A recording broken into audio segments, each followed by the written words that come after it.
Welcome to Attic Static. Tonight we have 18 stories for you, including the geometry of a forgotten grin, the buffer of the broken sentence, the infinite cycle of the Suds tunnel, and more. Dim the lights, get comfortable, and let the rain carry you. The geometry of a forgotten grin. The baby monitor sat on the dresser, a silent sentinel of plastic and circuitry. For 3 nights, the nursery had been a tomb of absolute stillness, the crib holding nothing but the lingering scent of lavender and cotton. Then, the log began to flicker. Every morning at 3:14 a.m., the digital display registered a voice in a room where no one lived. It wasn't a cry or a hum, but a rhythmic, wet sound, the sound of something exhaling a secret. On the 4th night, the recording captured the first syllable of the entity's presence. It was a heavy, velvet sigh that seemed to vibrate the very floorboards. I sat in the hallway, clutching a lukewarm mug of tea, watching the small green light pulse like a heartbeat. The room was empty, yet the monitor insisted it was occupied. By the 6th night, the voice changed. It was no longer just a sigh.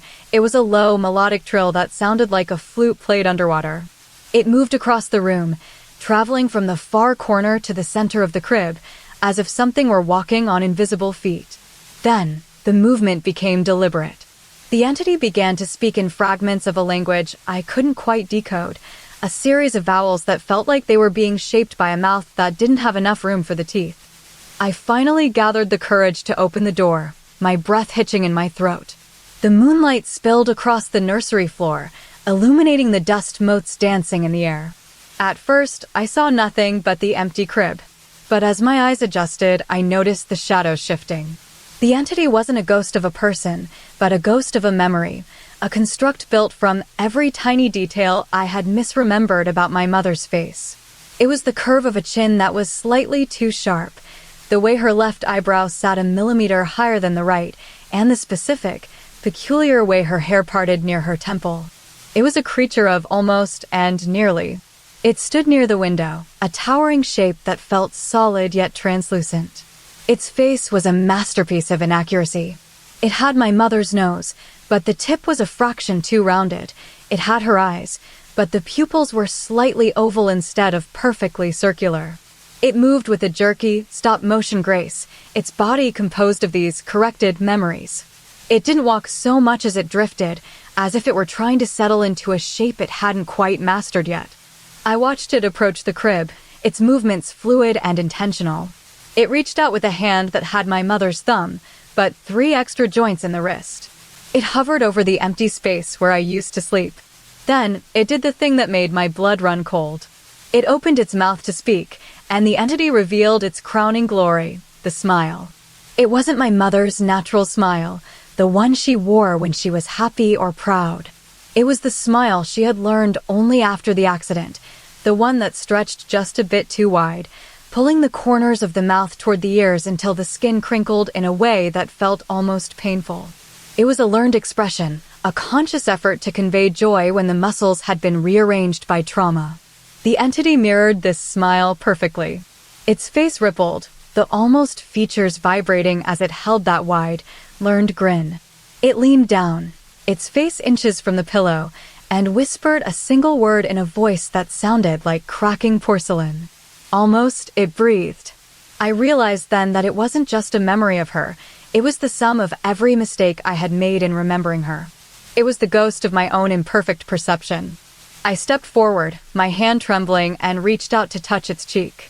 My fingers didn't meet skin, but a sensation of velvet and static. The entity didn't flinch. It stayed perfectly still, its wide, learned smile glowing in the moonlight. It seemed to be waiting for me to notice the one detail I had missed, the fact that while it had my mother's smile, it had my own eyes, watching me with a gaze that knew exactly how I had failed to remember it correctly. The buffer of the broken sentence. Step this way, travelers, and mind the dust. Most people think a ghost story requires a crumbling manor or a haunted forest, but sometimes the most unsettling things happen in the mundane gaps of our lives. Tonight, we are standing before the abandoned way station on Interstate 42. It was a place of heavy metal and humming engines until the highway shifted 3 miles west in 1994. But if you stand here, in the center of the cracked asphalt, and listen closely to the wind whistling through the rusted scales, you can still hear the conversation. It is a conversation between a sister and a brother who lived 3 states away, connected by a thread of unfinished words. The boy, Leo, moved to the city a decade ago, but his sister, Clara, stayed here. She became a collector of his fragments. Every night, she would sit on the porch of this very station and wait for him to speak. Since he left, she has taken on the task of finishing his sentences. When he sends a thought, she catches the tail end of it. If he thinks the sun is, she whispers, setting. If he thinks I feel, she sighs, heavy.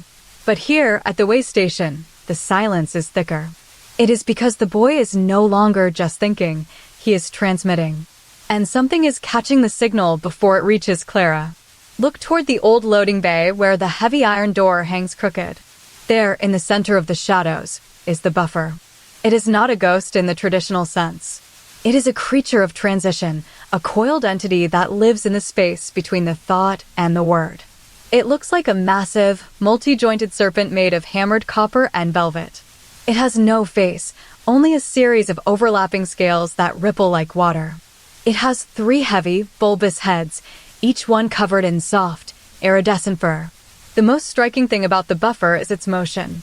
It spends its existence spinning. When it is content, it rotates with a fluid, rhythmic hum. But when you watch it, it reacts to your gaze. The longer you dare to stare at it without blinking, the slower it begins to turn. It is a test of focus. If you look away, it gathers speed, whirling until it becomes a blur of copper and fur. If you hold your gaze, it fights the friction of your attention, grinding against the air until it moves with agonizing deliberation. On the nights of the heavy fog, Clara would sit here and watch the buffer. She would wait for the boy to send a thought across the miles. The boy would think of the weight of the world, and the buffer would catch the thought. It would coil around the idea, its copper scales vibrating. Then it would begin its slow, deliberate spin. The slower it turned, the more clearly the thought was finished. If the buffer spun at a crawl, the sentence was simple. If it moved like a sluggish heartbeat, the sentence was profound. One Tuesday, the boy sent a thought of deep loneliness. He thought the silence is. And he let the thought drift into the air. The buffer caught it. It arched its 3 heads, its velvet fur standing on end. It began to rotate. It moved so slowly that it took nearly a minute for one full revolution. During that minute, the air grew thick, smelling of wet copper and old parchment. Clara sat in the dark, her eyes locked on the copper coils. She felt the weight of the boy's solitude pressing against her chest. As the buffer reached its slowest point, the final word finally spilled out into the station. Clara caught it, her voice a mere thread of sound in the night. Permanent. The buffer stopped completely, its 3 heads drooping. It had held the silence until the sentence was complete. But there is a price to watching the buffer. It feeds on the time you give it. If you watch it for too long, it begins to pull the very moments from your own life to fuel its slow rotation. If you watch it for an hour, you might find that an hour has vanished from your memory, replaced by the sensation of a copper weight in your chest. Now, the boy is gone and the station is empty. But sometimes, on the coldest nights, the buffer still spins. It waits for a new thought to fall from the sky, waiting for a pair of eyes to hold it still long enough to hear the ending. The infinite cycle of the Suds tunnel. The incident began during a routine evening drive through the outskirts of the town. A sedan was entered into the automated car wash tunnel, a long, concrete corridor lined with rotating brushes and overhead sprinklers. The water began to flow, and the foam began to coat the windshield. At first, the progression was standard. The car moved forward, the brushes swiped across the metal, and the rhythmic hum of the motors filled the cabin. However, after the 3rd pass of the foaming soap, the car stopped. The brushes continued to spin, but the forward motion ceased. The sedan was suspended in the middle of the tunnel, perfectly centered between the wet floor and the dripping ceiling. During the first minute of the stall, the hum was the only sound. Then, a faint clicking began to emanate from the far end of the tunnel, where the exit should have been. It was the distinct sound of a porch light flicking on, a sharp, metallic snap of a bulb illuminating his face. This was strange, as there was no porch, no house, and no bulb to be seen. The light appeared to be hanging in midair, casting a warm, amber glow over the wet concrete. As the minutes ticked by, the car remained motionless. The foam began to drip from the roof, pooling into small puddles on the floor.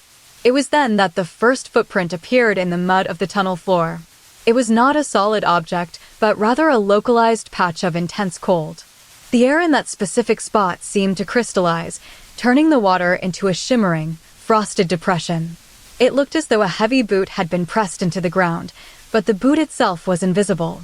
When the thought of leaving the tunnel first crossed the driver's mind, the porch light clicked on again. The amber glow intensified, and the click was louder this time. Simultaneously, a second footprint appeared 5 feet ahead of the first. It was a distinct, rectangular indent in the frost, perfectly shaped like a heel and a toe. By the 5th minute, the sensation of being watched became palpable. The cold footprints began to move. They did not appear all at once. Instead, they manifested one by one, migrating forward toward the sedan. Each footprint was roughly the size of a human stride. They were not just marks in the frost, they were pits of deep, shivering temperature. When the sedan's headlights swept over them, the footprints shimmered with a faint, iridescent haze, as if the cold were vibrating. The second time the thought of leaving was entertained, the porch light flickered twice. The footprints moved closer. They were no longer just marks on the floor, they were becoming more substantial. The air between the car and the first footprint began to thicken with a biting chill that seeped through the glass of the windows. The temperature inside the car dropped significantly. Frost began to lace the edges of the windshield in intricate, fern-like patterns. As the driver gripped the steering wheel, the footprints began to move with a steady, deliberate pace. They were walking toward the car. They were not just marks anymore. They were becoming the presence of something. The sound of the clicking porch light grew more frequent, becoming a rapid-fire series of snaps, like a heartbeat of electricity. The light moved closer, traveling along the ceiling of the tunnel like a floating orb of honey-colored warmth. With every thought of the exit, the footprints gained ground. They were now only 3 feet from the front bumper. The cold was no longer just a sensation, it was a weight. The air felt heavy, as if the atmosphere were being squeezed by an invisible hand. The frost on the windows began to crackle. Finally, the thought of leaving became an urgent, desperate plea.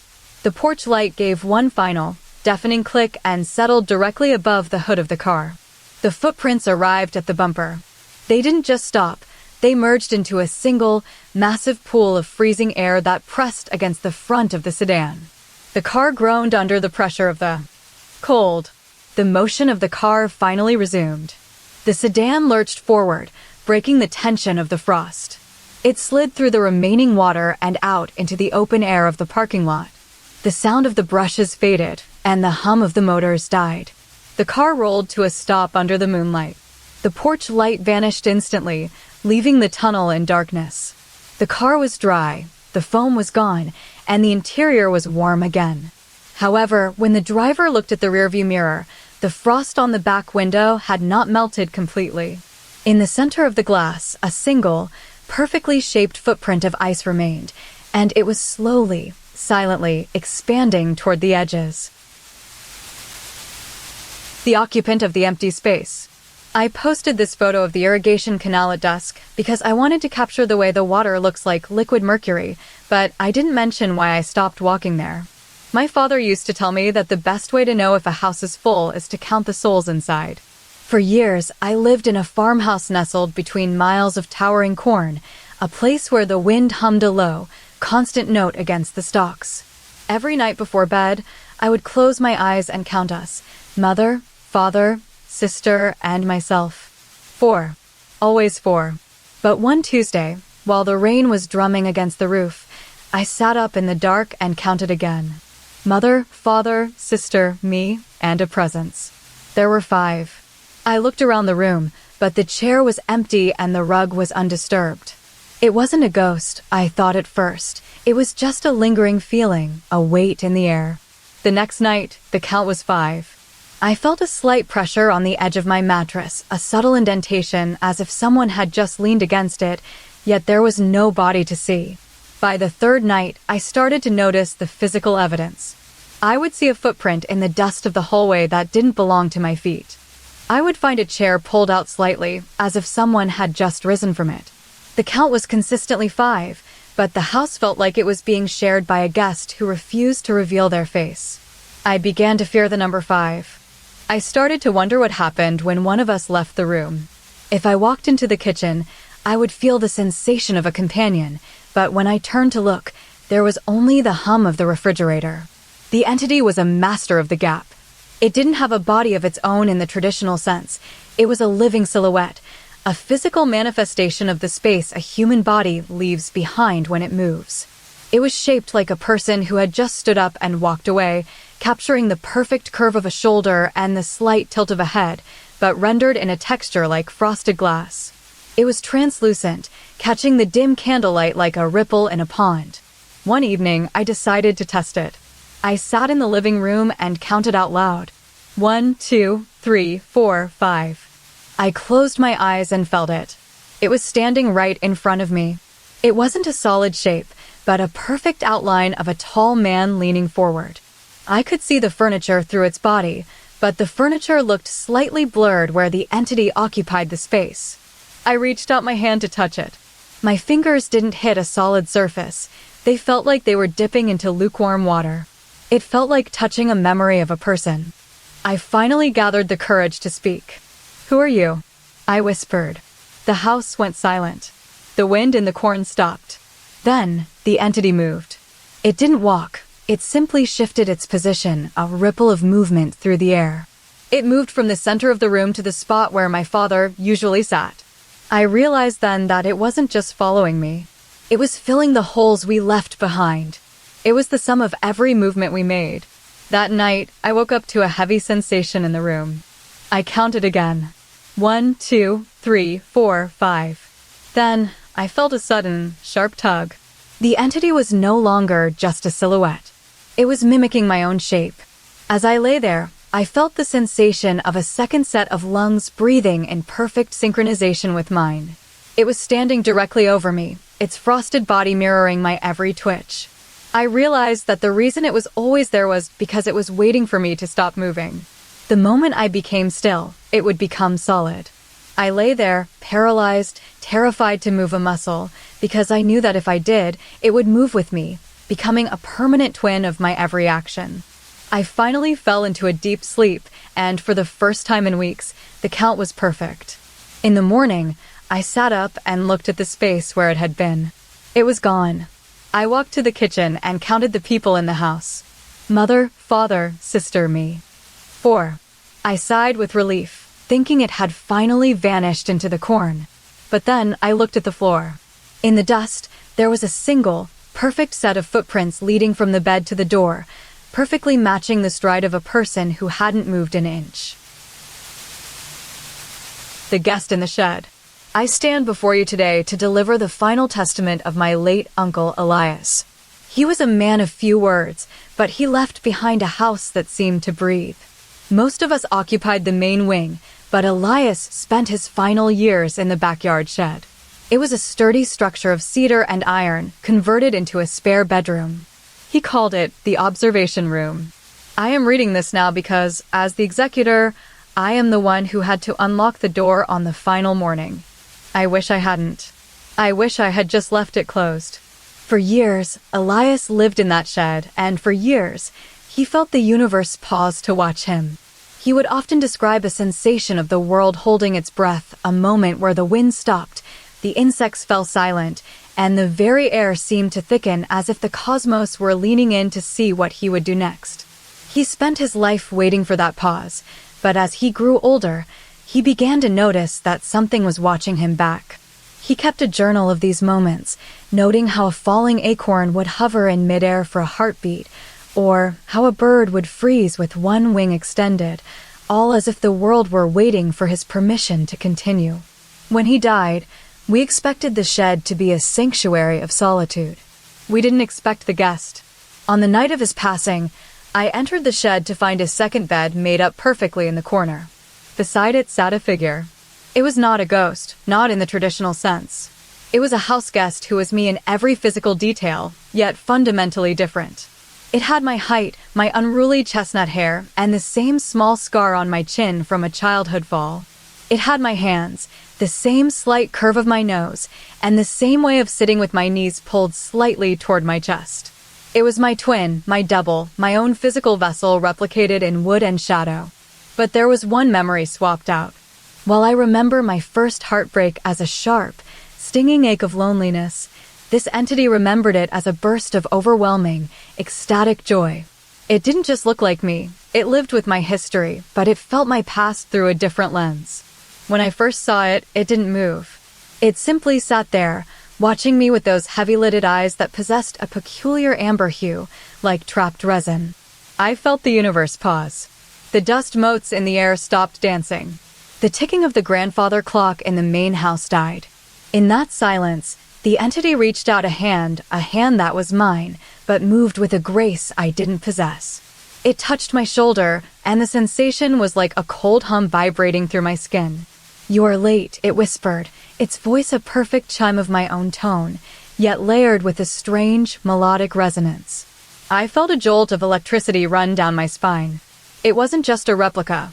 It was a version of me that had survived a different timeline. I spent the next hour talking to it, realizing that it knew my secrets, but it interpreted them with a slightly skewed logic. It knew I loved the smell of rain, but it remembered the rain as a symphony of percussion. It knew I feared the dark, but it remembered the dark as a warm, velvet blanket. The more we spoke, the more I felt the universe lean in closer. Every time I blinked, the entity seemed to lean an inch forward, its amber eyes tracking my every movement with an intensity that made my skin prickle. It was as if the shed was a theater, and we were both actors, but it was the one who knew the script by heart. By the time I prepared to leave, the entity stood up and walked to the window. It looked out at the garden, then turned back to me with a small, knowing smile. It took my hand, and for a moment, I felt my own heartbeat sync with its pulse. It was a perfect companionship, a mirror of my soul with a different heart. I left the shed that night, feeling a profound sense of recognition, as if I had finally met the person I was supposed to be. I thought the horror was over, that the mystery of the shed was solved by the presence of my double. But as I walked back to the main house, I realized that while I had left the shed, the entity had remained. It had been waiting for me to notice that it wasn't just a guest in the shed. It was the one who had been watching me from the shadows of my own life, waiting for the moment the universe would finally allow it to step out and take my place. The weight of the step. To whoever holds this parchment, may you find the courage to read what I have recorded, though I admit I wish I had kept these pages sealed in their wax. I am the executor of Elias Thorne's estate, and I have spent the last month sorting through his meager belongings. Among the dusty crates was a single sheet of paper written in a shaky, frantic hand. It tells the story of the final week of his life, spent almost entirely in the basement laundry room. He describes the room not as a place of chore, but as a sanctuary of rhythm. Every evening, during the heavy thunderstorms that shook the foundation of the house, Elias would descend into the damp warmth of the basement to boil a copper kettle. He would sit on a small wooden stool, watching the steam rise, and listen to the rain drum against the high, narrow windows. He lived for the predictability of the house. However, on the final Tuesday of the month, something shifted. Elias recorded that he had set the kettle on the small table at exactly 8 o'clock. He remembers the steam curling upward, the scent of bergamot filling the air, and the precise moment he decided to close his eyes for what he thought would be a fleeting second. When he woke, the house was silent, save for the distant rumble of thunder. He didn't just feel tired, he felt displaced. He realized that 3 hours had vanished. The kettle was still warm to the touch, a lingering heat that suggested the water hadn't fully cooled, yet his own body felt as though it had been resting for a lifetime. He looked down at his feet. His heavy leather boots were still on, but the carpet beneath them was different.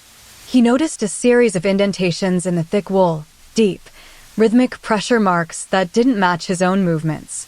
He had sat in one spot, yet the carpet told a story of a long, meandering journey.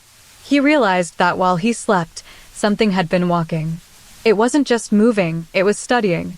He looked at the dents and realized they were perfectly spaced, as if a creature were measuring the distance of a stride. Then he heard the sound, a soft, wet friction, like a piece of velvet being dragged over stone. It came from the corner where the shadows pooled deepest. He sat up, his heart hammering against his ribs. From the darkness emerged the thing. It was not a ghost or a tall man. It was a sphere of textured, iridescent scales, roughly the size of a large melon, hovering just above the floor. It had no face, only a series of vibrating ridges that hummed with a low, melodic frequency. It moved with a strange, rolling gait. Elias watched as it moved toward his chair, its body rippling. It didn't just walk, it mimicked. It pressed its underside into the carpet, creating a dent that perfectly mirrored the deepest mark his own heel had left. It was learning his weight. It was stealing his gait. Every time it moved, it produced a new set of indentations, trying to perfect the geometry of his walk. Elias realized with a jolt of terror that the thing wasn't just copying his movement, it was perfecting it. It was refining his human existence into its own alien rhythm. It hovered before him now, its scales shimmering in the dim light of the hanging bulb. It made a sound, a soft click like a stone hitting water. Then it moved. It didn't just move to the table, it moved with the exact, slightly heavy lurch of Elias's own walk, as if it were trying on his soul like a coat. He stood up to move, but as he did, the thing reacted instantly. It mimicked his rise, his reach, and his slight tilt of the shoulder. It was no longer just a visitor. It was a student of his physical presence. By the time the rain stopped and the first light of dawn filtered through the grime of the windows, Elias was frozen in place. He realized that the entity had finished its study. It had captured his walk, his weight, and his posture. He reached out a trembling hand to touch one of its scales, and the thing pulsed with a soft, golden light. It moved toward the door, then stopped. It turned back to look at him, and for the first time, it didn't just mimic his movement. It moved with a grace he never possessed, a fluid, floating glide that felt entirely new. He realized then that it didn't just want to walk like him, it wanted to replace him.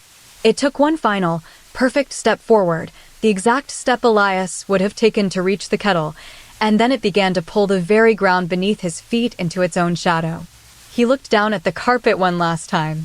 The dents were still there, but they were beginning to deepen and spread, as if the floor itself were being swallowed by the weight of the thing's memory. He realized he wasn't the master of the house anymore. He was the blueprint for the inhabitant. The Patient in Terminal 9. Patient Summary. Subject 402, the Traveler. Status. Stable, though currently stationary. Recommended protocol. Do not return to the residence until the molt is complete. I remember the moment I stepped onto the shuttle, though my memory of the departure gate is blurring. It was a late-night flight, the kind where the air smells of recycled oxygen and burnt coffee. I sat alone in the middle of the shuttle, a cavernous metal tube looping between terminals A and Z. There were no other passengers. No luggage clattered against the floor. No hum of conversation broke the silence. Only the rhythmic, wet thrum of the tires against the linoleum. At first, the silence felt peaceful. I leaned my head against the window, watching the fluorescent lights of the terminals streak past like white stitches in the fabric of the night. But then I felt the first vibration. It wasn't the engine. It was a rhythmic, scraping sound coming from the very back of the shuttle, where the shadows pooled deepest. I turned my head. There was nothing there but a single ivory molar. It had pushed through the fabric of the back seat, jutting out like a jagged mountain peak. It was perfectly clean, white as a bleached bone, and it pulsed with a slow, deliberate heartbeat. "Is someone there?" I whispered. My voice felt heavy, as if the air were thicker than it had been a moment ago. From the darkness of the rear, the tooth began to move. It didn't just sit there, it migrated. It slid forward across the seat, leaving a shimmering trail of mucus in its wake. As it moved, the shuttle seemed to groan. The lights flickered, turning from a clinical white to a bruised, sickly violet. Then came the sound of peeling. It was the noise of wet silk being pulled apart. Out of the shadows at the back, a shape began to emerge. It was not a person, but a creature of architectural grace. It had a body composed of overlapping, iridescent scales that looked like hammered copper. It didn't have a face in the traditional sense. Instead, its head was a cluster of vibrating filaments, like the crown of a sea anemone, each tipped with a tiny, glowing amber orb. It moved with a fluid, swaying motion, its limbs jointed in ways that suggested it could fold itself into a tiny sphere. As it moved toward me, it left a wake of debris. Every time the creature stepped into a new section of the shuttle, it shed a layer of its skin. It didn't just fall off, it collapsed into a hollow, standing copy of itself. These were the husks. They were perfect, translucent replicas of the creature's previous form, frozen in mid-stride. They stood like glass statues, their internal organs visible as glowing veins of gold. By the time the creature reached the middle of the shuttle, there were 5 husks behind it. They were silent, perfect copies of a moment already past. I sat frozen as the creature drew closer. Its scales clinked like 1,000 tiny coins falling onto a marble floor. It didn't have eyes to look at me, yet I felt its awareness pressing against my skin. It moved with a strange, purposeful elegance, its copper body shimmering under the violet lights. It reached the seat directly in front of mine and paused. "You are still holding your breath," the creature seemed to hum. It didn't speak with a mouth, but the sound vibrated in my marrow. It reached out with a limb that ended in 3 broad, flat pads. It touched my forehead. The sensation was cold, like dipping my finger into a mountain stream. In that instant, the creature underwent its final molt. It shed its entire copper shell in one violent, beautiful motion. The shell cracked open like an egg, and the creature inside, now a smooth, velvet-textured entity with a crown of violet filaments, stepped out. The husks it had left behind began to change. They weren't just hollow anymore. They began to inhale. They drew in the surrounding air, their glass-like bodies expanding, their internal gold veins brightening. They were no longer just copies. They were memories of the creature's journey, solidified in the shuttle's interior. I realized then that the shuttle was no longer moving. The wheels had stopped, but the creature was still drifting forward. It moved into the very front of the carriage, its velvet body absorbing the violet light until it was nearly invisible. I looked back at the seats. The husks stood in a row, a gallery of perfect, hollow ghosts. And then I felt the last tooth, the one that had started it all, sink into the floorboards of the shuttle, becoming a permanent part of the carriage. I am still sitting here. The shuttle is still here. But as I watched the velvet creature move toward the very front, I noticed something about the husks. They aren't just standing still anymore. They are slowly turning their heads toward me, their hollow chests beginning to heave with a synchronized, hungry breath. I am no longer the only thing in the shuttle, and I realize with a jolt of terror that the creature isn't moving toward the front of the bus. It is moving toward the only thing left to inhabit, me. The Dial-Up Apostle. I am currently translating the manuscript of a man who died in the middle of a sentence, but the ink refuses to dry until the translator acknowledges the presence of the reader. This is my note to anyone who finds these pages. Do not assume the silence of the paper is empty. My primary task is to decipher the Gymnasium Codex, a collection of observations recorded by a lonely night shift worker in a 24-hour fitness center during the dead hour before dawn. The gym was nearly empty, save for me and the hum of the air conditioning. The air smelled of floor wax and old sweat, a sterile scent that felt heavier in the stillness of 4 a.m. I was on the treadmill, my feet hitting the moving belt in a rhythmic thrum, when the first anomaly occurred. It began as a vibration in my molars, a physical sensation of pressure that preceded any sound. Then, from the far corner of the weight room, a voice erupted. It didn't speak in human words at first. It was the sharp, mechanical screech of a dial-up modem attempting to find a signal. It was a jagged, metallic cry that seemed to tear through the atmosphere. I stopped running, my heart hammering against my ribs. From the shadows of the squat racks, a shape emerged. It was not a man. nor was it a ghost in the traditional sense. It was a shifting mass of iridescent, oily scales that moved like liquid mercury. It had no face, only a wide, horizontal slit that pulsed with a faint, amber glow. It didn't walk, it glided, its body rippling as if it were submerged in invisible water. I stood frozen as it drifted closer, its scale skin clinking like 1,000 tiny porcelain plates. Then it opened its slit and the dial-up shriek changed. It became a melodic, stuttering trill and a voice, crisp, perfectly modulated and unnervingly clear, spoke into my mind. You are standing on the blue rubber mat, your left heel slightly heavier than your right, watching the way my scales catch the fluorescent light. I gasped. I hadn't realized my posture was asymmetrical until that exact second. The entity paused, its amber slit widening.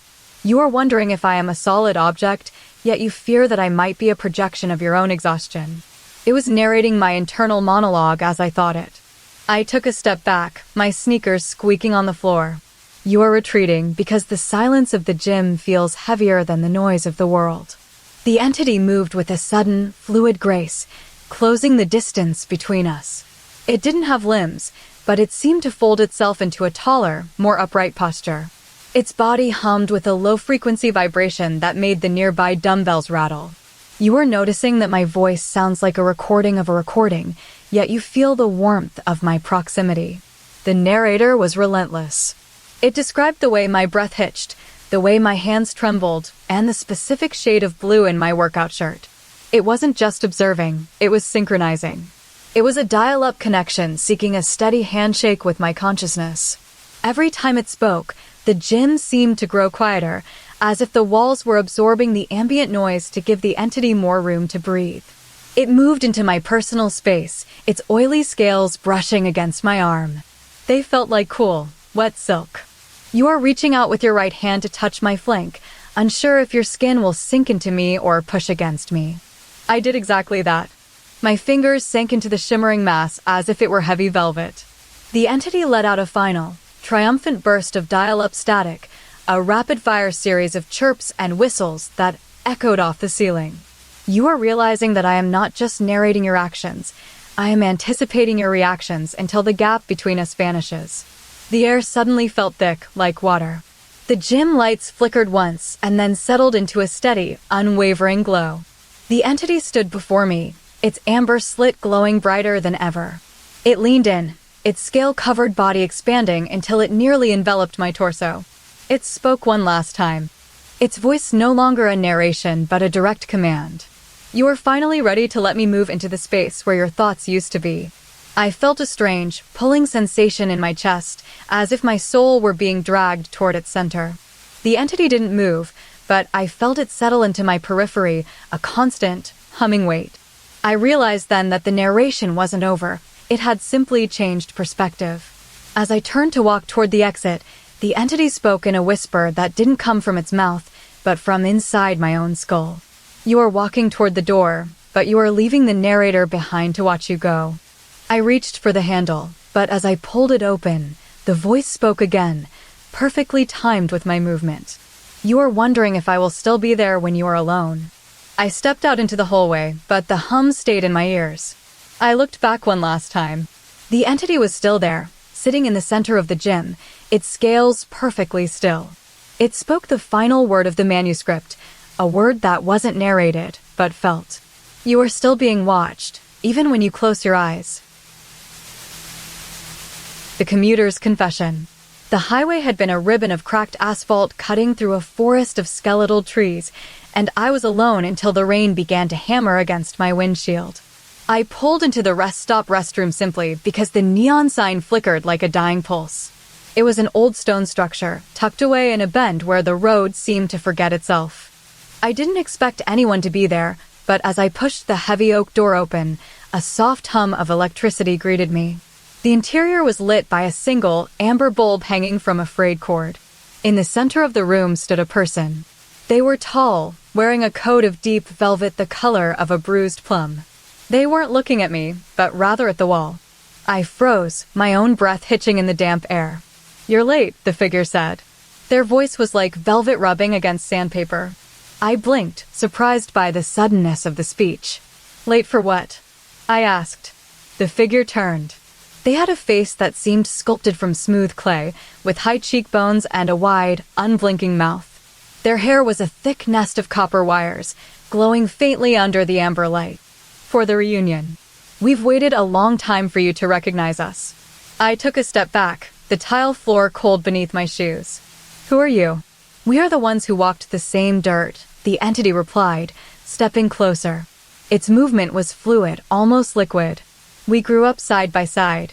We shared the same garden, the same fence, the same morning dew. You remember the swing set? The one with the chipped green paint. I frowned, trying to place the memory. I don't remember a swing set. I'm from the city. I've never been to a rural garden.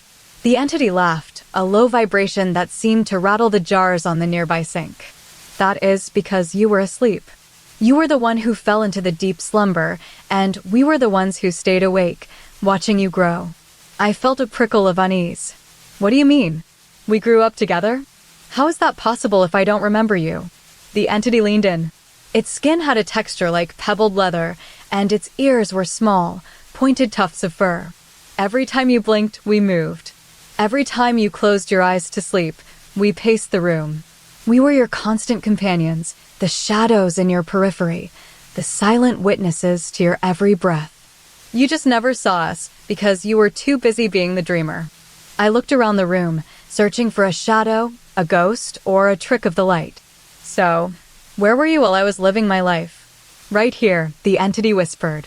Just behind your shoulder. Just beneath your chin. We were the inches between your thoughts. A strange silence fell over the restroom. I realized then that the entity wasn't just a stranger in a rest stop. It was a piece of my own history that had been hiding in plain sight. The way it moved, the way it seemed to pulse with a rhythmic, breathing motion, felt familiar, like a half-remembered melody. Why did you wait until now to tell me? I asked, my voice barely a whisper. The entity reached out a hand. Its skin was warm, smelling faintly of toasted cinnamon. Because you were finally starting to wake up. You were beginning to notice the gaps in your own memories, the moments where something was there but wasn't quite visible. It took a final step forward, its face inches from mine. Its eyes were large and golden, like polished coins. I have to confess, it said, and its voice took on a haunting, intimate tone. I wasn't just your companion. I was your shadow's shadow. I was the part of you that you left behind when you learned how to speak. I reached out to touch its hand, but as my fingers brushed its skin, the entity's face cracked into a wide, toothy grin. The teeth were small and square, like a collection of ivory beads. I'm the part of you that stayed in the garden while you ran away, the entity confessed. And now you are finally coming home to the garden. I felt a sudden, sharp pull in my chest, as if a thread were being tugged from my heart. The walls of the restroom began to blur, the stone turning into soft, damp earth. The amber light stretched into a long afternoon sun. I looked down at my hands and saw them turning into pale wood, the skin hardening into bark. You're not the only one who grew up here, the entity said, its voice fading as the room dissolved. I am the part of you that never left. I felt my legs root into the ground, my toes becoming deep anchors in the soil. The entity didn't vanish. It simply settled into the space right next to me, its velvet coat merging with the grass. Don't worry, it whispered as the last of the restroom vanished, leaving only the vast, silent garden. I will be here when you finally stop moving. I closed my eyes, and for the first time in my life, I felt the weight of the garden pressing against my soul. When I finally opened them again, I realized the entity wasn't standing next to me anymore. It was growing out of my own ribcage, its golden eyes staring out from my chest. The Lullaby of the Inverted Hound. The high desert radar station was a lonely needle of concrete stitching the vast, empty silence of the plateau together. Miles past the last paved road, the air felt thin and tasted of crushed salt. I chose this outpost because of the solitude, but silence is rarely truly empty. It is merely a canvas for the things that wait for you to notice them. My primary duty was simple: monitor the sweeping beams, record the echoes of distant storms, and ensure the machinery hummed in its steady, rhythmic pulse. For the first week, the station was my sanctuary. Then I noticed the pantry. It was a small, built-in cupboard of dark wood, and on Monday morning, I found it bursting with jars of preserves I had never purchased. There were rows of ruby-red berries, jars of preserved lemons, and thick, golden honey that seemed to glow from within the glass. I hadn't shopped for them, yet they were there, perfectly organized. On Tuesday, the pantry grew. It now held loaves of crusty bread and bundles of dried herbs that smelled of rosemary and something deeper, something like old memories. By Thursday, I found a bowl of peaches, each one fuzzy and perfect, and a ceramic pitcher of milk that remained cold despite the desert heat. I hadn't touched a single item yet, but the sheer abundance of it felt intentional, as if the station were preparing a feast for a guest who hadn't arrived. The most unsettling part was the arrangement. The food was clustered in the center of the shelf, leaving a wide, expectant perimeter of empty space around the edges. On Friday, the humming of the radar began to change. It wasn't a mechanical drone anymore. It had started to pulse, a low thrumming that vibrated in my molars. And that was the night the sound began. It wasn't a voice exactly, but a melody, a lullaby that drifted from the pantry and filled the room. It was a strange, fluid tune, but the verses felt fractured, like a song played backward or rearranged by a dreamer who forgot the beginning. It was a lullaby sung with its verses in the wrong order, skipping from the cradle to the grave, then back to the first breath. It was the sound of time folding in on itself. I sat in my chair, clutching a mug of tea, watching the pantry door. Every time the melody swelled, the door would creak open just a fraction of an inch. And then, the guest emerged. It didn't walk out so much as it poured into the room. It was a shape like a hound turned inside out. It had the sturdy frame of a great wolf, but its fur was actually a soft, pulsating membrane of velvet texture, colored like a bruised plum. It had no sharp edges. Its ears and tail were rounded blurs that seemed to melt into its body. Instead of a face, it had a wide, glowing expanse of warmth that radiated a steady, humid heat. It didn't have a nose or a chin, but rather a series of ripples that moved across its surface like wind over a pond. It was a creature of pure, soft geometry, lacking any hard corner to catch the light. It didn't move with a stride. It drifted, its body expanding and contracting like a lung, radiating a heat that made the air shimmer. It didn't have a tail in the traditional sense, but a trailing ribbon of velvet that left a faint, glowing wake in the dust. It moved toward me, its warmth enveloping my shivering frame. It didn't have a mouth to speak, yet the lullaby seemed to emanate from its very core, the scrambled verses flowing out of its rounded chest. It settled beside my chair, its weight pressing against my side like a heavy, warm stone. I reached out to touch its side, expecting to feel a solid surface, but my hand simply sank into the velvet membrane as if it were dipping into thick, warm cream. The creature hummed, and the pantry door swung wide. The food began to disappear, not eaten, but absorbed. The bread vanished into the hound's glowing center, and the jars of berries melted into its velvet skin.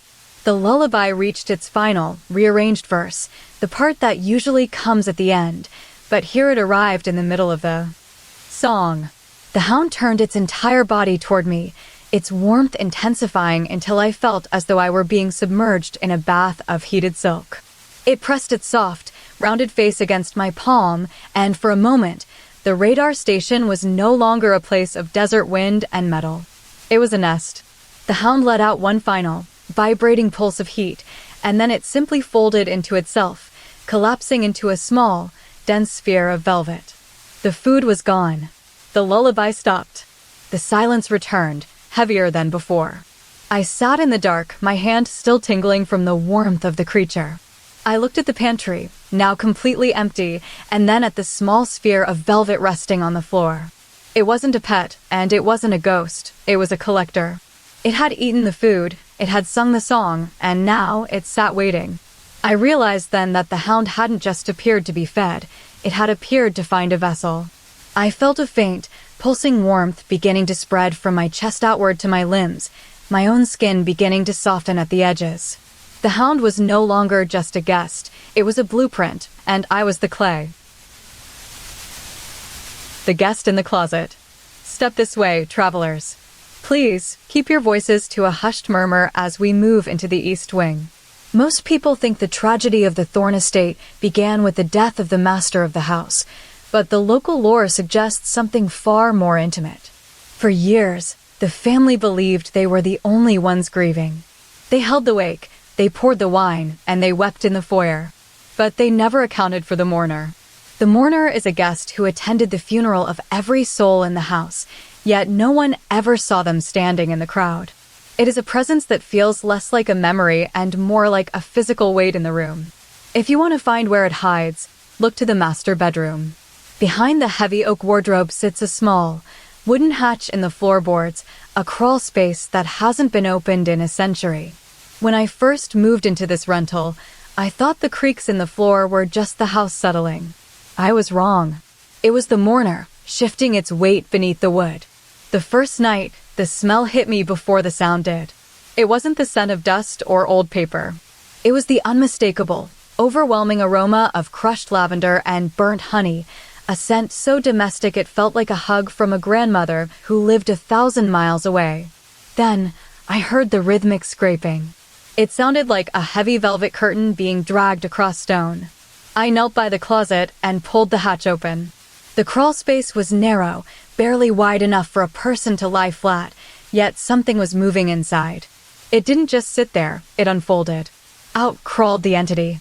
It didn't have the haunting beauty of a princess or the jagged edges of a monster. It looked like a person who had stolen a suit that didn't quite belong to them. It wore a heavy, wool-textured coat that hung off its shoulders in deep, cavernous folds, as if it were trying to fill a space that was slightly too large. Its limbs were thick and sturdy, but the sleeves reached past its knuckles, and the hem of its garment pooled around its feet like a puddle of ink. It didn't have a face in the traditional sense. Instead, its features were soft and blurred, like a watercolor painting left out in the rain. It moved with a heavy, deliberate grace, pulling the excess fabric of its body along with it. That night, the lavender and honey scent became suffocating. I stayed in bed, watching the hatch. At midnight, the scraping began again, louder this time. The mourner wasn't just shifting, it was climbing. I watched the edge of the hatch, and a hand thick and rounded, covered in a fine, peach fuzz texture, reached out. It gripped the wood. Then, a face emerged. It lacked a nose or a distinct mouth, possessing instead a wide, serene expression of perpetual mourning. It didn't have eyes, but rather two deep, weeping hollows that seemed to glow with a faint, amber warmth. It didn't speak, but it exhaled a long, steady breath that carried the scent of a garden in late autumn. "Who are you?" I whispered, my voice cracking in the silence. The entity didn't move, but the lavender scent intensified until it tasted like spice on my tongue. It seemed to be observing me, not with sight, but with a profound sense of recognition. It reached out, its hand hovering inches from my chest, as if it were trying to measure the weight of my own grief. The next morning, the hatch was closed, and the room smelled only of old wood. I thought it was a one-time visitor, a fleeting ghost of the crawl space. But that night, the scraping returned, faster and more insistent. I woke up to find the hatch wide open.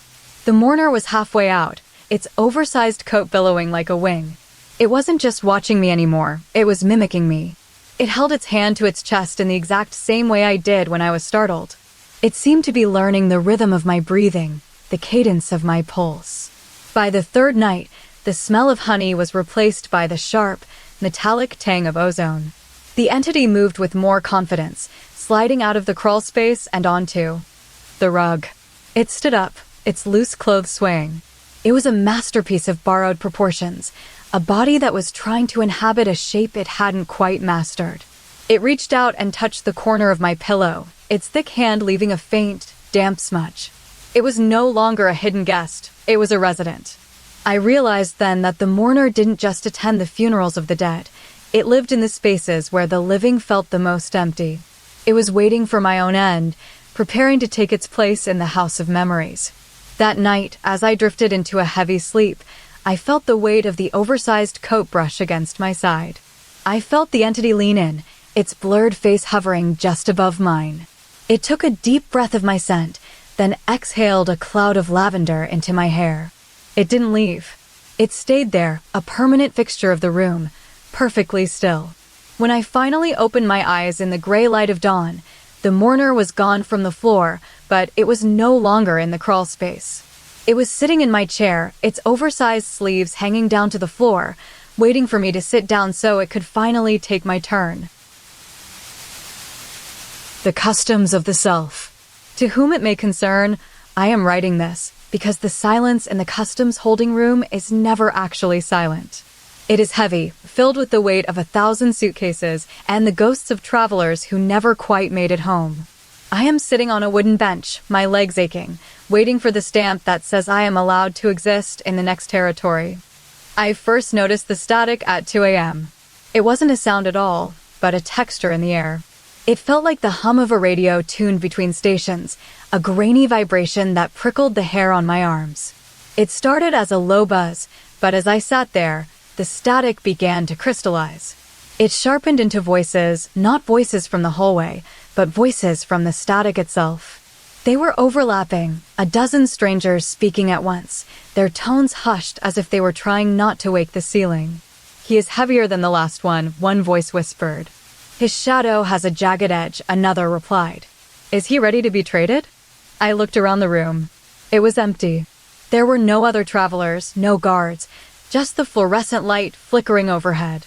I felt my heart thud against my ribs. I realized they weren't talking about the room. They were talking about me. They were discussing my weight, my shadow, and my readiness like I was a piece of cargo being appraised by a committee of invisible judges. Then I saw it in the window.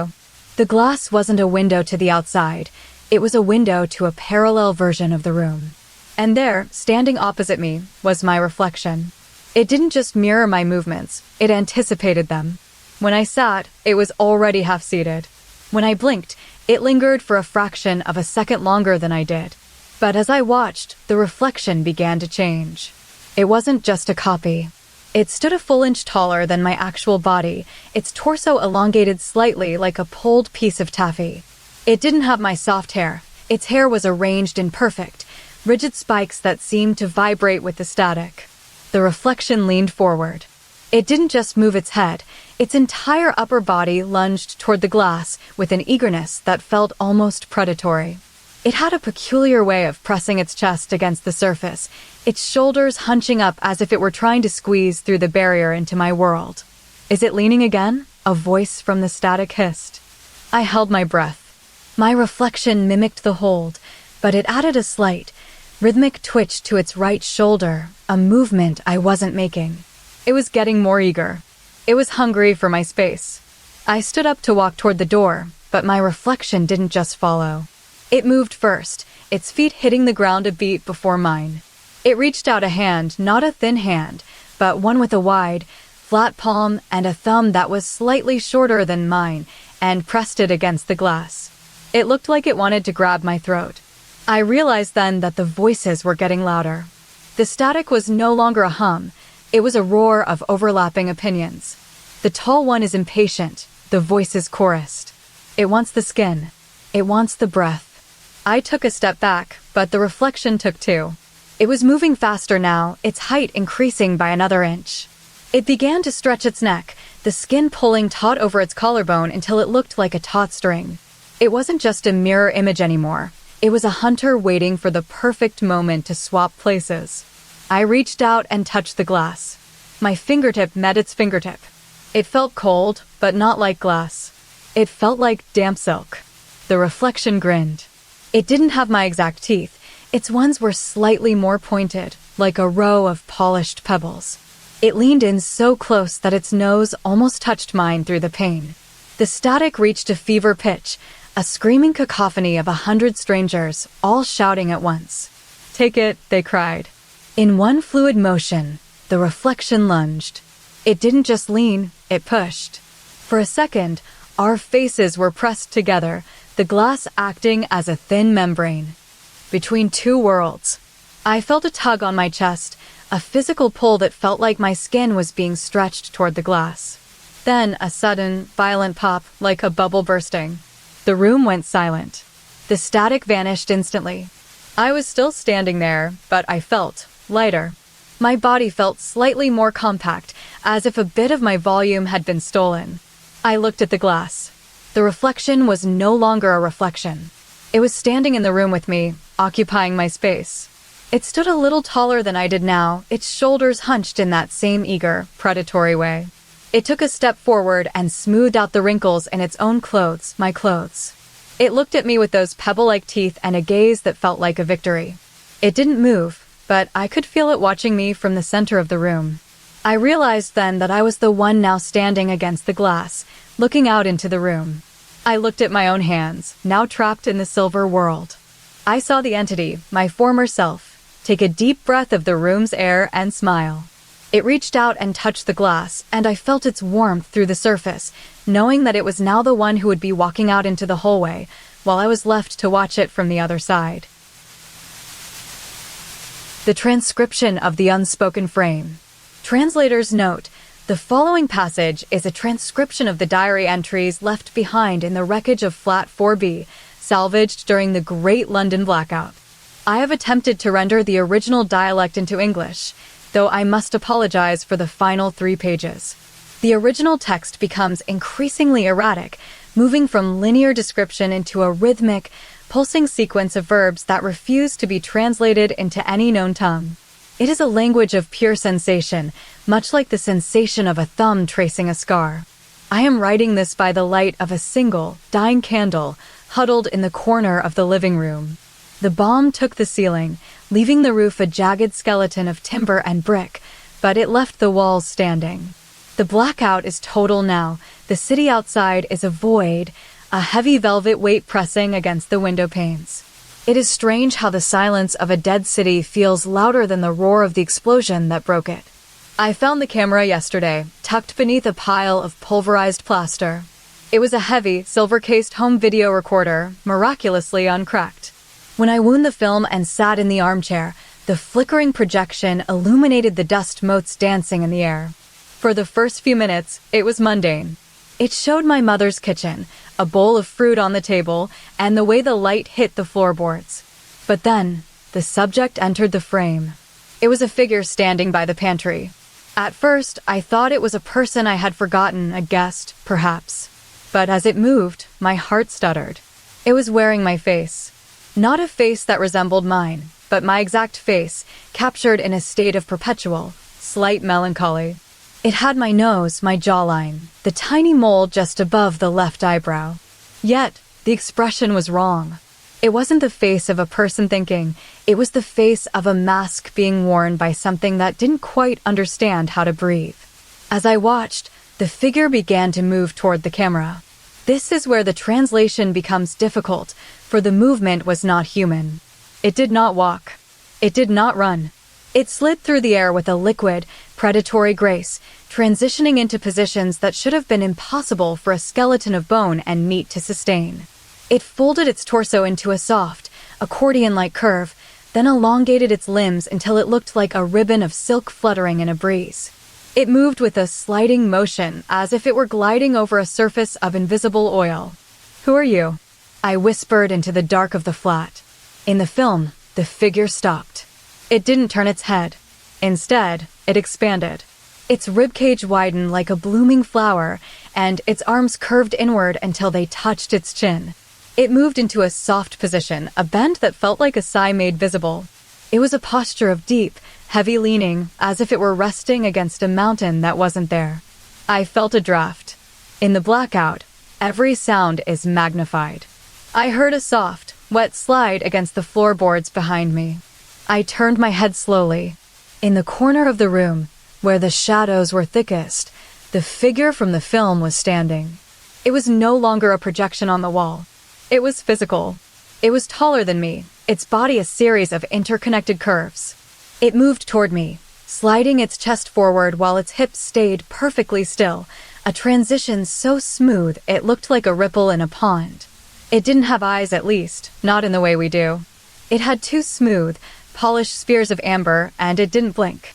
It moved its body into a deep, reclining curve, its spine arching in a way that would have snapped a human's vertebrae. It leaned toward my ear, its face, my face, inches from my skin. I am the one who remembers, it said. The voice didn't come from its mouth. It vibrated out of its chest. I reached out to touch its shoulder, but as my hand made contact, the figure shifted into its most complex position yet.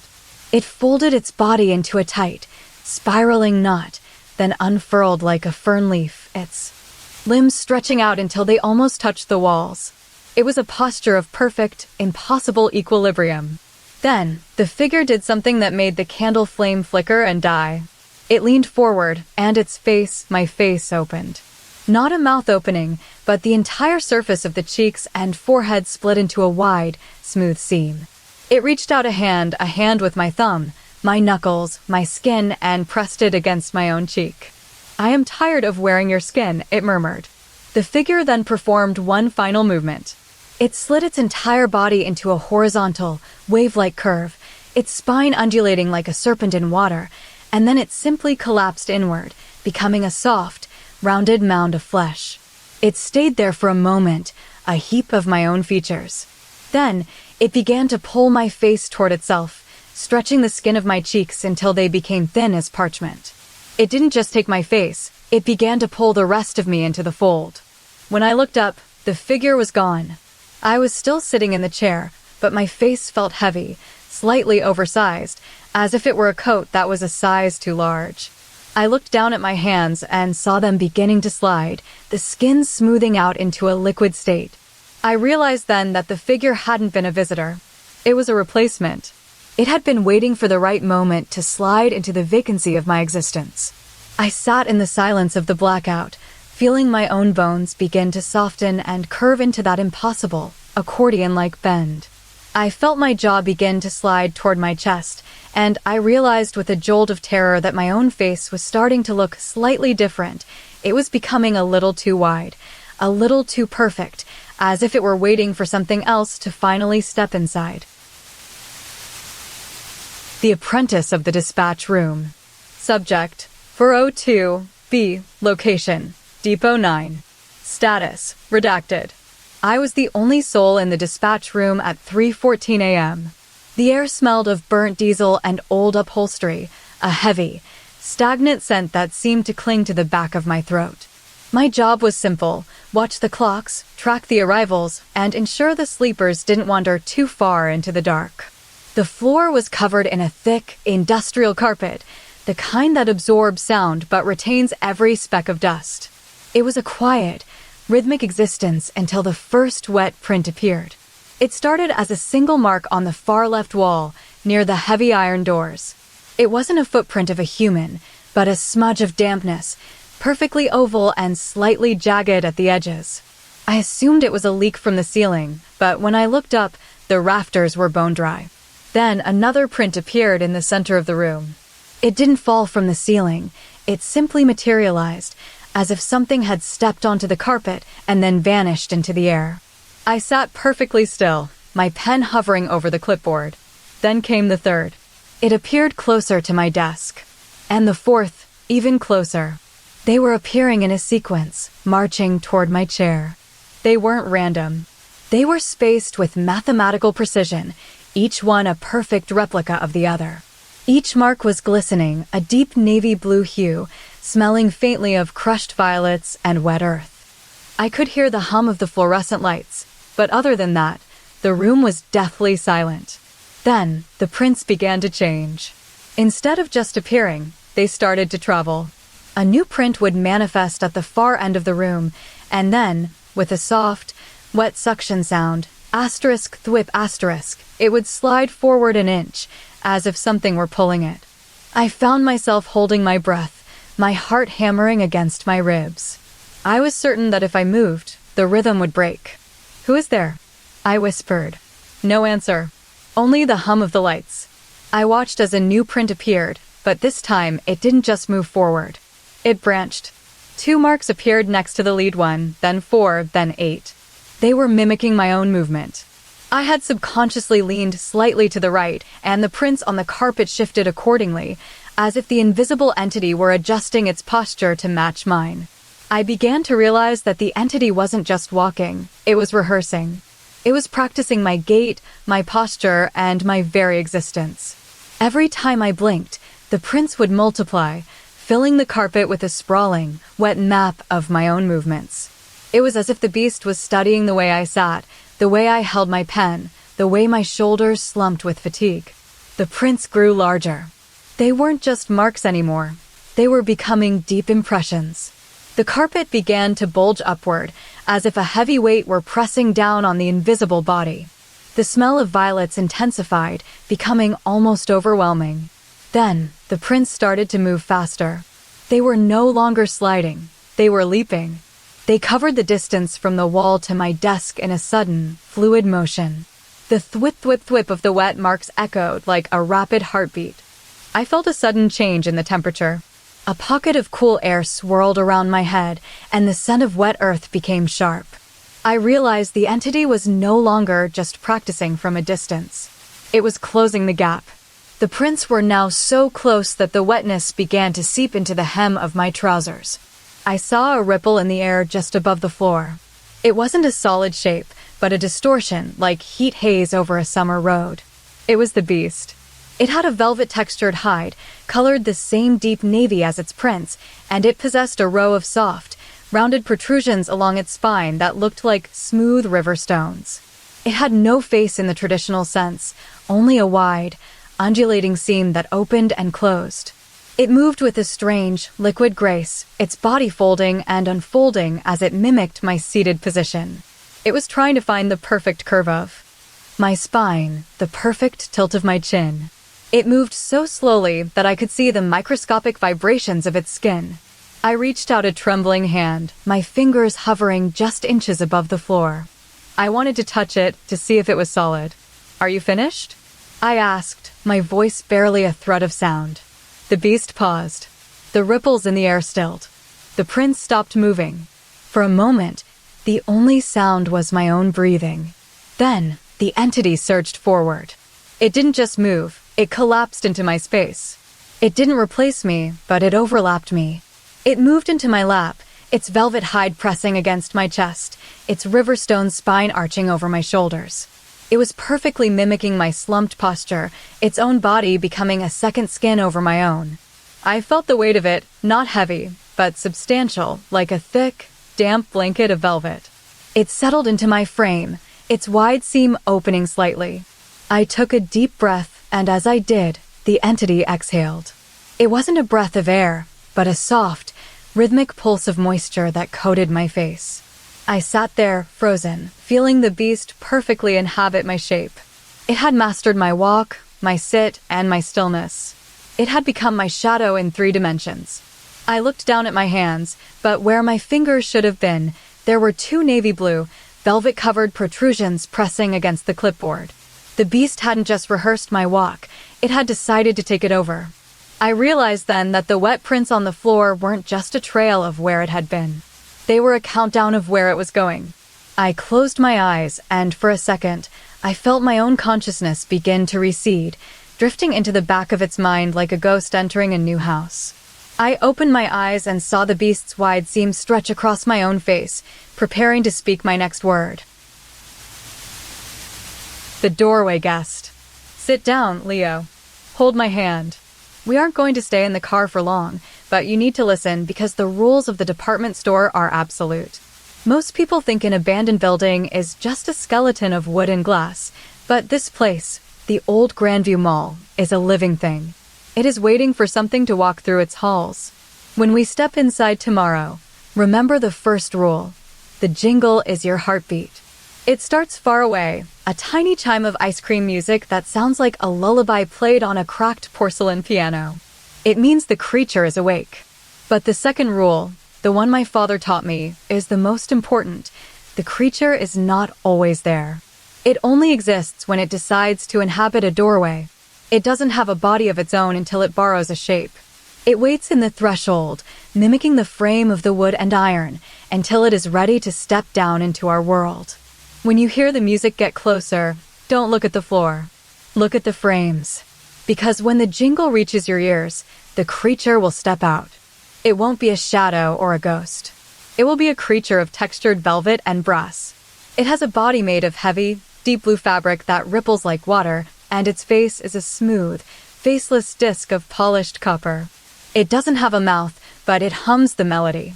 Tonight, as we walk through the wreckage of the home goods section, listen. Can you hear it? It's faint. It's the Pop Fizz jingle. It's coming from the far end of the mezzanine. We moved deeper into the store. The smell of dust was thick, coating our tongues like flour. Every time we took a step, the jingle moved an inch closer. It was a jaunty, upbeat tune, but in this silence, it felt heavy. It sounded like it was being played by a tiny orchestra of clockwork gears. I felt your grip on my hand tighten. I told you to keep your eyes on the frames. We passed a row of velvet curtains and a set of double doors. They were empty. The creature was still far away. Then, the music shifted. It grew louder, vibrating in your chest. It wasn't coming from the far end anymore. It was coming from the archway just ahead of us. We stopped. The jingle reached a crescendo, a bright, sugary note that hung in the air. "Don't blink," I whispered. In the center of the archway, the air began to thicken. It looked like the doorway had suddenly gained weight. Then, with a sound like a heavy velvet curtain being dropped onto a table, the creature stepped down. It didn't walk so much as it unfolded. It was the exact width of the frame. It was a towering mass of midnight blue fur, each strand thicker than a thread of yarn. Its copper face leaned forward. It didn't have eyes to meet ours, but it had a small, golden horn protruding from the top of its head that vibrated with every note of the ice cream song. It stood there, perfectly still, its velvet body absorbing the dim light. It was beautiful, but it was so heavy that the floorboards beneath its feet groaned in protest. "It's the doorway guest," I said, my voice trembling. It didn't move for a long minute. It just hummed. But then, the jingle changed. It didn't get louder, it got deeper. The pitch dropped an octave, turning from a cheerful snack time tune into a slow, mournful dirge. The creature's copper face began to glow with a dull, internal warmth. It raised a heavy, fur-covered limb, not a hand, but a thick, rounded paddle, and pointed it toward us. "It likes the way we look at it, I told you." The music started to move again. It wasn't coming from the creature anymore. It was coming from behind us. We spun around. The archway we had just left was no longer empty. The creature had vanished, but the doorway remained. Then a second jingle began, sharper, faster, like a frantic heartbeat. "It's following us," you whispered. We began to walk faster. Every time we passed a new doorway, the music would pulse. Sometimes the creature would be there, ready to step out, its velvet fur bristling. Sometimes the doorway would be empty, and the music would simply skip ahead to the next one. It was a game of musical chairs, but the chairs were moving and the music was hungry. We reached the center of the store, a vast open space where the roof had collapsed, letting in a shaft of moonlight. Suddenly, the jingle stopped. Total silence fell. The dust seemed to freeze in the air. We stood perfectly still, my heart hammering against my ribs. Then, the music started again, but it wasn't coming from a doorway. It was coming from the floor directly beneath our feet. It was a low, bubbling sound, like a pot of cream simmering on a stove. We looked down. A tiny, circular crack had appeared in the linoleum. "The last rule," I reminded you, my voice barely a breath. "The creature doesn't always need a door to enter. Sometimes it just needs an invitation." From the crack in the floor, a sliver of midnight blue velvet emerged. Then another. The creature didn't step out this time. It rose up, unfolding like a blooming flower. Its copper face tilted toward us, and the horn on its head let out one final, crystal clear note. It reached out with its paddle hand and touched the floor in front of our toes. It stayed there, towering over us, its fur shimmering in the moonlight. It was no longer a guest of the doorway. It was the master of the room. We stood there for a long time, watching it hum its final melody. When it finally finished, it didn't vanish. It simply leaned its copper face closer to yours, its velvet body swaying slightly as if it were breathing. "It's waiting for us to move," I whispered. We stepped back, retreating toward the exit. The creature remained in the center of the floor, its copper face still facing us. As we reached the heavy front doors and pulled them open, the jingle gave one tiny, tiny chirp, the sound of a single drop of water hitting a pond. We stepped out into the cool night air, the moonlight washing over us. We didn't look back until we were halfway down the street. When we finally did, the store was silent. There was no music, no velvet, no copper.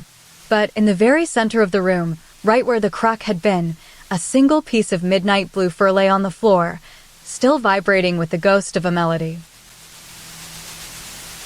The architecture of the forgotten. I was hired as the temporary station keeper for Outpost 9, a hunk of corrugated metal and glass perched on the jagged seam between two countries. It is a place where the roads simply surrender, turning into gravel then silt, eventually yielding to the vast, silent tundra. My job was simple: record the wind, watch the snow, and keep the internal lights burning. But the station felt less like a building and more like a ship stranded in a frozen sea, and the silence was heavy enough to press against my eardrums. On my third night, I found the box of photographs in the kitchen cupboard. They were old, silver gelatin prints of the previous inhabitants. In every single photo, there was a person, a woman with a wide, lopsided grin and a slight mole beneath her left chin. She looked remarkably human, yet there was a peculiar way her hair seemed to curl toward her face, almost as if it were trying to hug her features. I found myself staring at her for hours, wondering who she had been and why her face seemed to hold such a permanent, joyous expression. I started to notice things about the station, too. It wasn't just a collection of rooms. It was a layout of possibilities. The hallway leading from the bedroom to the kitchen felt unfinished. It wasn't just a corridor. It was a doorway-shaped absence. It was a place where the architecture simply forgot to keep going. It looked like a gap in the world, a rectangle of void where the floor and ceiling met, but the walls chose to stop, leaving a sense of more that didn't quite manifest. I would stand at the edge of that void and feel a slight tug in my chest, as if the house were trying to decide whether to grow a room or remain a hollow. Then, the change began. It started subtly. One morning, I looked at the photograph of the woman and realized her grin was slightly wider than it had been the day before. By the second day, the mole beneath her chin had migrated an inch to the right. By the third day, her hair had lost its curl and began to lay flat against her forehead. She was changing, as if the photograph was a living thing adapting to the house. I felt a strange sense of kinship with her. I found myself mimicking her expression when I was alone, pulling the corners of my mouth upward until my cheeks ached. But the void in the hallway was growing. It wasn't just an absence anymore, it was a hungry mouth. One night, while the wind howled like a dying beast outside, I realized the void was leaking. It wasn't empty. It was a seam in reality where the next room was perpetually trying to birth itself, but lacked the instructions to do so. I felt a presence there, a lack of matter that possessed a weight. I started to hear a soft, rhythmic pulsing coming from the gap, the sound of a heart beating in a room that didn't exist yet. One evening, as I sat by the heater, I looked at the photograph again and gasped. The woman was no longer smiling. Her mouth was a straight line, and her eyes were beginning to take on a shape that looked suspiciously like my own. The mole had vanished entirely.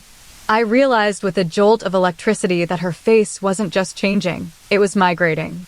It was sliding from the paper into the air, into the station, and finally, into me. That night, the void in the hallway surged. It expanded, swallowing the kitchen table, then the chair. It was a hungry, yawning rectangle of nothingness that seemed to want to pull everything into its unfinished state. I felt the pull of it, a physical suction on my skin. I reached out a hand toward the void, and my fingers didn't just enter the gap, they seemed to dissolve into the almost.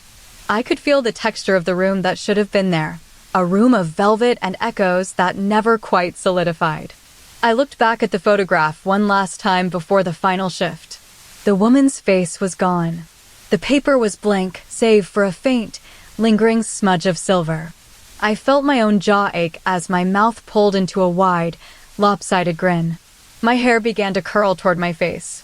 I stood, up to walk toward the void, but as I did, I felt my own features stretch and settle. My skin felt tight, as if being pulled by invisible threads from the center of the house. I stepped into the absence, feeling my body bridge the gap between what is and what might have been. When I finally stood still, the void had stopped growing. It had settled, satisfied with the matter it had consumed. I looked down at my hands and realized they were no longer entirely solid. They were slightly translucent, like a memory of a hand.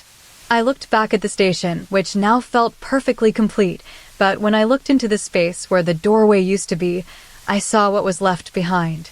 I wasn't just a resident of the station anymore. I was the architecture. I reached out to touch the wall, and my fingers felt the cold, smooth surface of the almost. I realized then that the woman in the photo hadn't just been a resident. She was the previous version of the Void's inhabitant, and I was her successor. I turned my head to see my own face, and for a moment, the station went perfectly silent. The Void was no longer a gap, it was a memory. I was the one who had finally filled it, but as I stood there, I noticed that the floor beneath my feet was starting to feel like it was made of paper. The station didn't just forget to keep going. It had forgotten that I was there at all, except for the way my face now sat perfectly in the center of the silence. I realized that when the next person finds the photograph, they will see a face that is almost mine, but not quite, waiting for the house to decide what to do with it next. I am the permanent resident now, a permanent fixture of the unfinished, and I can feel the walls beginning to lean in to see if I will move. The most unsettling part is that I can still hear the woman's voice in the back of my mind, whispering the same thing she did before she became me. "Don't blink," she says, "or the house will forget to keep you." I closed my eyes, and for a second, the hallway vanished completely, leaving me suspended in the perfect, terrifying middle of a thought that never quite finished. The ribbon of memory. Sit close, Leo. The mountains are hungry tonight, and the train is the only thing keeping us from being swallowed by them. Listen to the rhythm of the wheels against the iron tracks, clack, clack, clack, clack. It is the heartbeat of the night coach. Now, look at the window. Outside, the switchbacks are carving deep gashes into the rock, and the mist is thick enough to taste. It feels like the world is leaning over to watch us pass. My father taught me the rule when I was your age, and today I am passing it to you. It is a rule for the long journeys, the ones where the shadows stretch out to touch your skin. He told me, when you feel the warmth of a hug from the side of your seat, do not assume it is the living. I told you this once before, but you didn't understand. You thought a hug was just a hug. But on a night coach like this, moving through the high peaks, the space between the seats is never truly empty. There is a traveler who rides with us.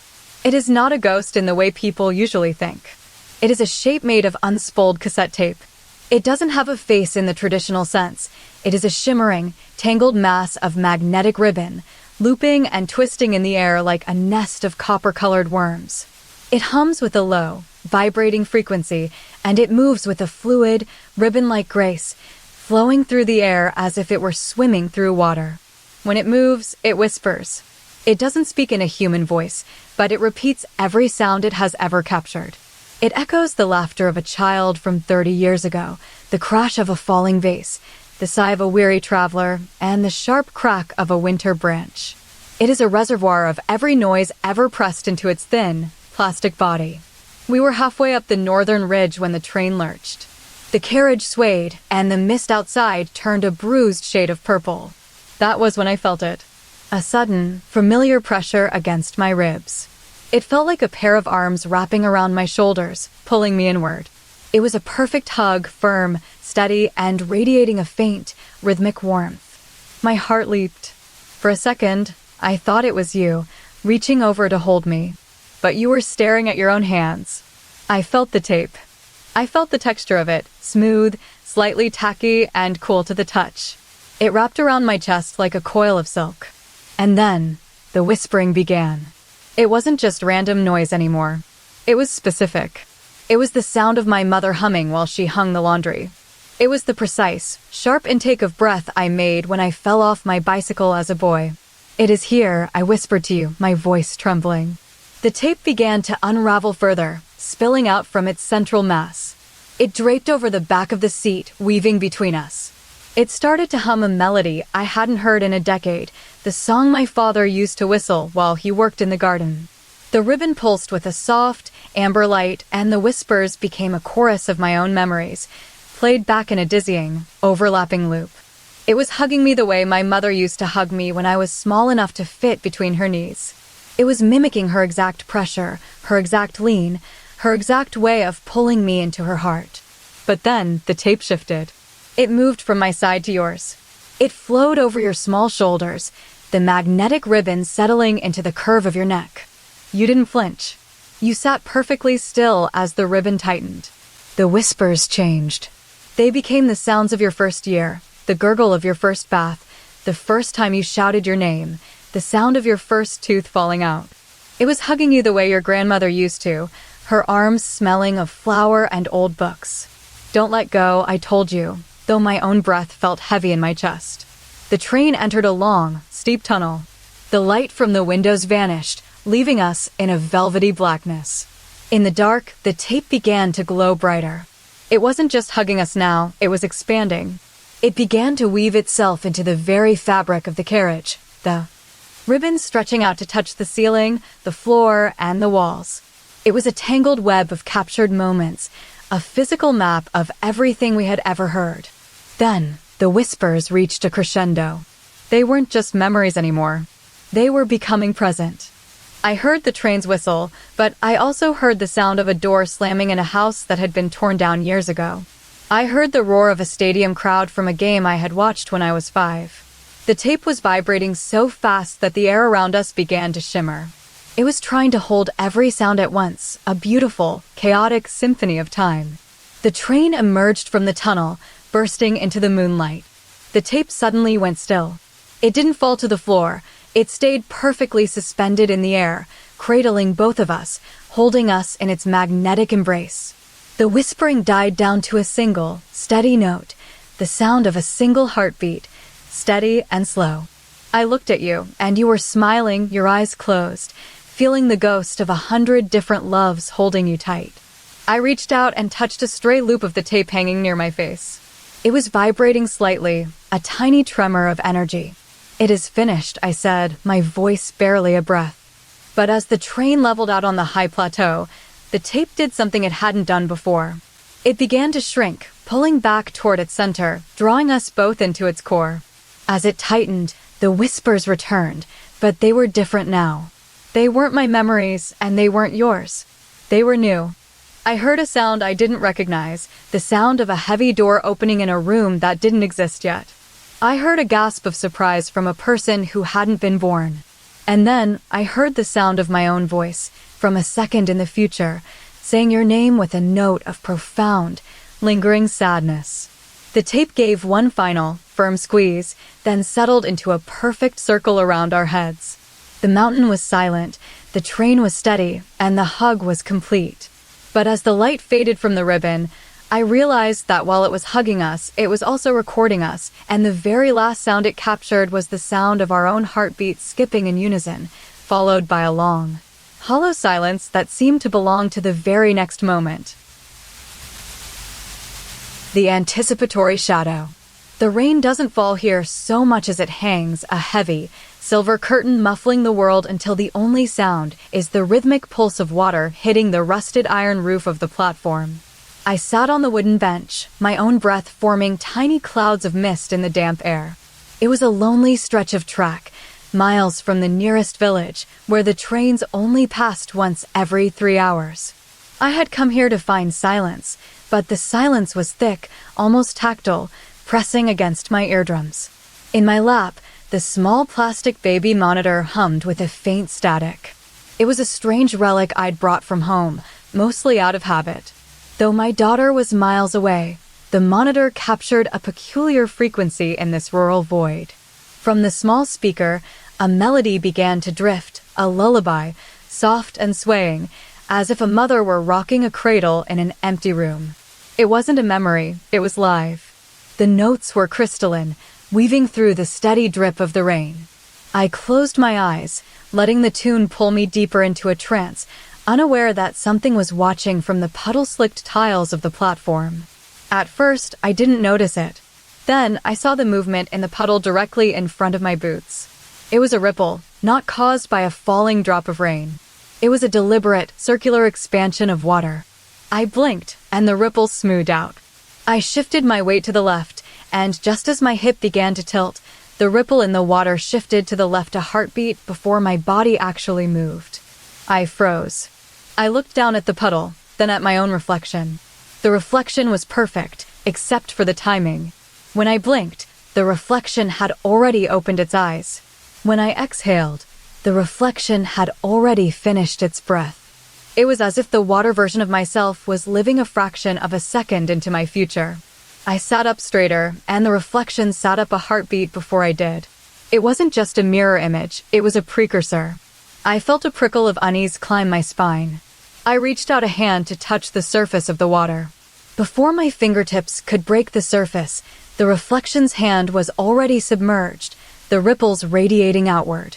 It was a predictive shadow, an echo that arrived before the sound. I started to smile, a small, tentative curve of the lips. The reflection's smile bloomed fully before my own muscles had finished contracting. I realized then that the lullaby wasn't just music, it was the heartbeat of the entity. The music grew louder, more insistent, vibrating through the platform. The rain seemed to slow down, each drop suspended for a moment before hitting the ground. I stood up, and the reflection stood up before I had even committed to the motion. The entity was no longer just following my lead, it was leading me. I took a step forward, and the reflection took a step forward a half second earlier, its foot landing with a soft splash before mine. I felt a strange sense of urgency, as if I were being pulled by an invisible string into the water's embrace. I took another step, and the reflection was already halfway to the next position. It was as if the reflection was hungry for my movements, eager to steal the now before I could claim it. I began to walk toward the edge of the platform, my pace quickening. The reflection hurried ahead, its movements fluid and graceful. I raised my arms to shield my face from the spray, and the reflection was already basking in the moisture. The lullaby reached a crescendo, the notes swirling like tiny whirlpools in the water. I stopped suddenly, my heart hammering against my ribs. The reflection stopped a heartbeat before I did, its body perfectly still. Then, the reflection did something I hadn't planned. It didn't just mimic me, it moved independently. It leaned forward, its upper body swaying toward me, while I remained upright. I gasped, and the reflection's mouth was already open in a silent O. It was anticipating my reaction to its own initiative. I reached out, my hand trembling, to touch the surface of the water where the reflection's face hovered. I wanted to see if it was solid. As my finger hovered an inch above the surface, the reflection's finger dipped down and touched the water, sending a tiny crown of droplets upward. I finally pressed my finger down. The water felt cold, but the reflection's finger was already pulling back. I realized then that the entity wasn't just a twin, it was a ghost of what was about to happen. I felt a sudden, sharp movement. The reflection threw its arms wide in a gesture of vacuole. I followed suit, but the sensation was different. It felt like I was chasing a shadow that was always one step ahead. The lullaby faded into a low, humming drone, the notes stretching out until they became a single, sustained vibration. I looked into the reflection's eyes, not my own eyes, but its eyes. They were wider than mine, more expressive, more eager. They were the eyes of a creature that knew what I was going to do before I did. I took a deep breath, preparing to speak, to ask it what it was. But before I could form the first syllable of "Who are you?", the reflection's lips moved, and a soft, watery sigh escaped from the surface of the puddle. It had answered me before I could ask. I stood there, paralyzed, watching the way the water shimmered. I realized that if I stopped moving entirely, the reflection would eventually have to find its own way. I sat back down on the bench, my muscles heavy with fatigue. The reflection sat down, its body settling into the water a moment before my weight hit the wood. The rain began to let down, turning into a fine mist that blurred the edges of the platform. The lullaby drifted away, leaving only the sound of the water. I watched the reflection one last time, noticing how it was starting to move its head in a slow, rhythmic circle, even though I was perfectly still. It was searching for something in the space just ahead of me. Then I felt a sudden, cold sensation on my cheek. I hadn't moved my head, but the reflection had leaned forward, its face nearly touching the surface. I felt a tiny droplet of water hit my skin, even though the reflection was still submerged. It was reaching out to touch me in the present. I held my breath, waiting for the next move. Finally, I closed my eyes, ready to accept the silence. When I opened them, the reflection was gone, leaving only a perfectly still puddle. But when I looked down at my own hand, I saw a single drop of water still clinging to my fingertip, even though I hadn't touched the water in minutes. The end. Subscribe for more horror stories and make sure to like.